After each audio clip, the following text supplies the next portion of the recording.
women like open a charity. Yes. Or like give their money to somebody. And then they're like, I'm an entrepreneur.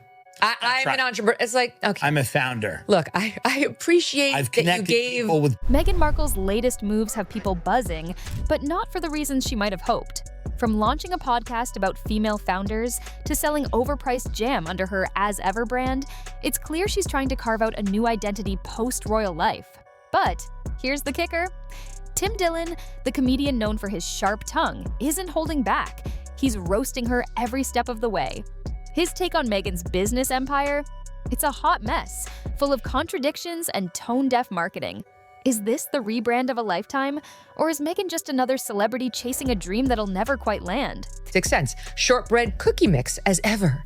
We'll charge you $14. My Better Batch, which is high-end, $7.99. Right. Then there's Wildflower Honey with honeycomb. As Ever, $28. Meghan Markle's latest business venture is a podcast titled Confessions of a Female Founder, where she discusses the challenges and triumphs of female entrepreneurs. The concept itself isn't inherently bad. Podcasts about business struggles and successes have a massive following. However, the problem here lies in the fact that Meghan Markle, a woman who has lived a life of immense privilege and never truly experienced the kind of entrepreneurial struggle that most founders face, is positioning herself as an expert on these struggles. You are married to a prince. How do you start a business? Say who? That's a real question because the struggle she had to go through being married to a prince and being one of the most famous people in the world. How do you start a business when you're rich? Tim Dillon, the comedian known for his no-holds-barred commentary, wasted no time in roasting Meghan's latest attempt at rebranding. He called out the absurdity of Meghan's situation.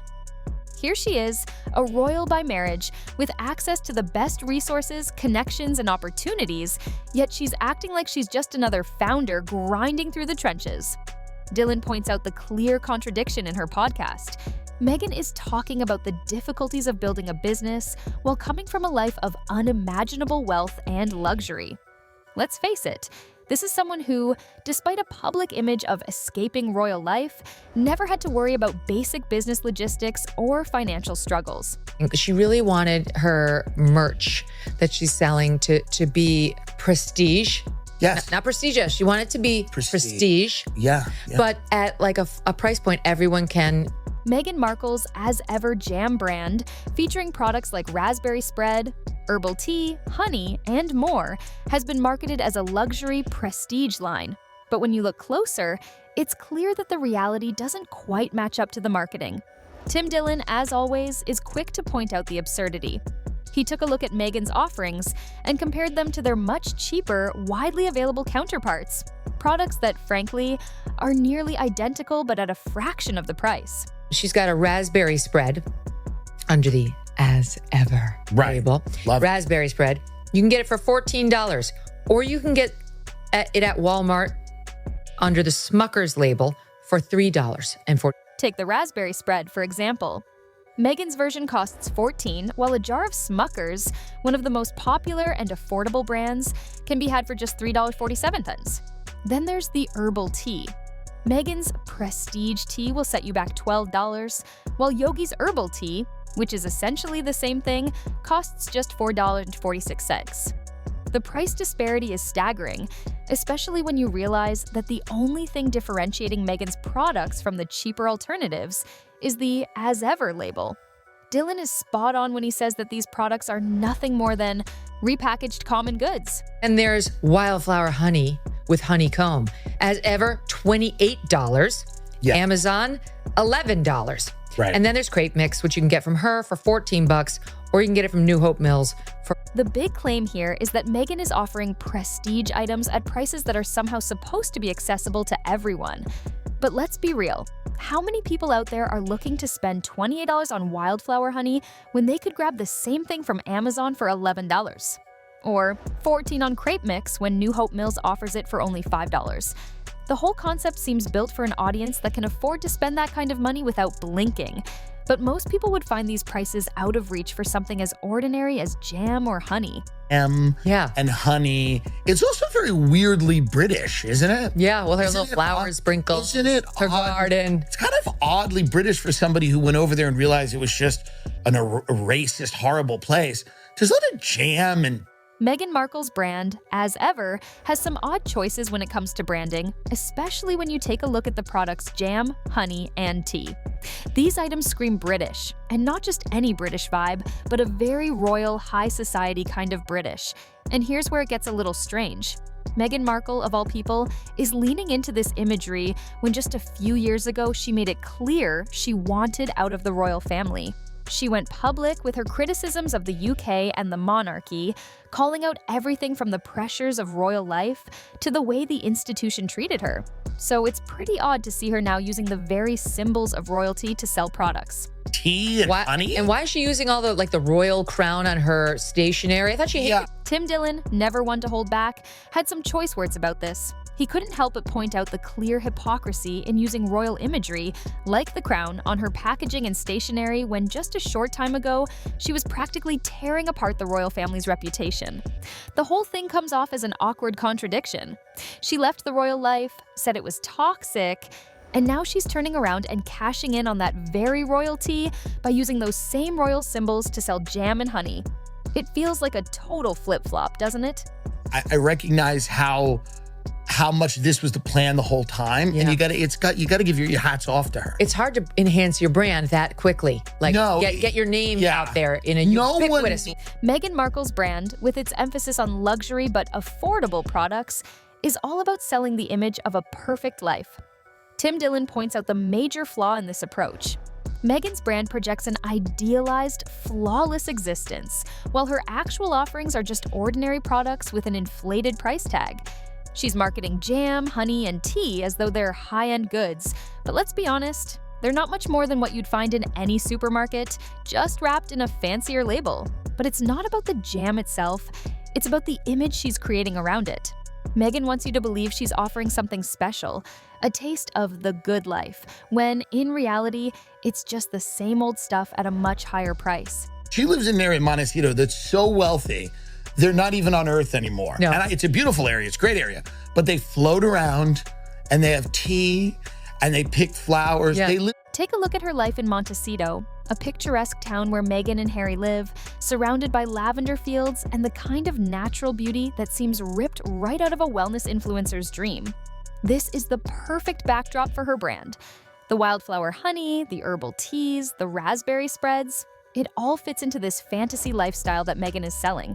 The whole vibe is about connecting with nature, living slowly, and savoring life's simple pleasures.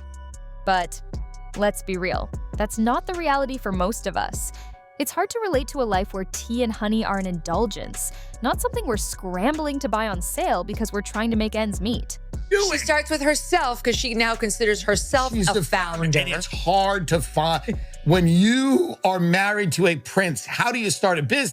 Meghan Markle's public persona has always been a bit of a puzzle, and the more she tries to rebrand herself, the more it feels like something doesn't quite add up. Tim Dillon is one of the loudest voices calling out the disconnect between the image Meghan projects and the reality of her life. She's trying to paint herself as a business mogul, a successful entrepreneur who's building an empire from the ground up. But here's the problem. It doesn't feel genuine. We all know she's not some scrappy founder who struggled to get her business off the ground. Meghan has had every advantage in the book: access to wealth, resources, and a massive platform.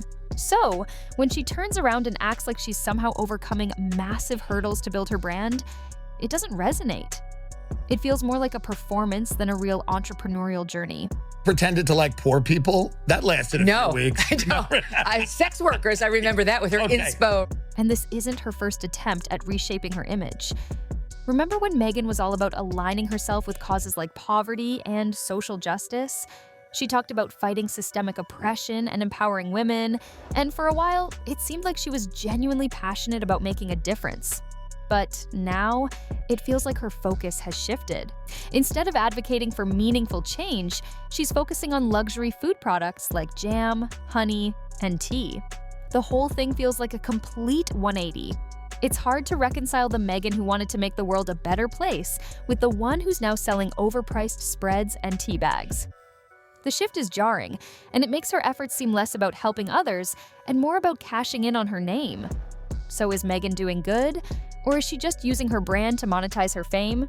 The question lingers, especially when you consider the nature of her products.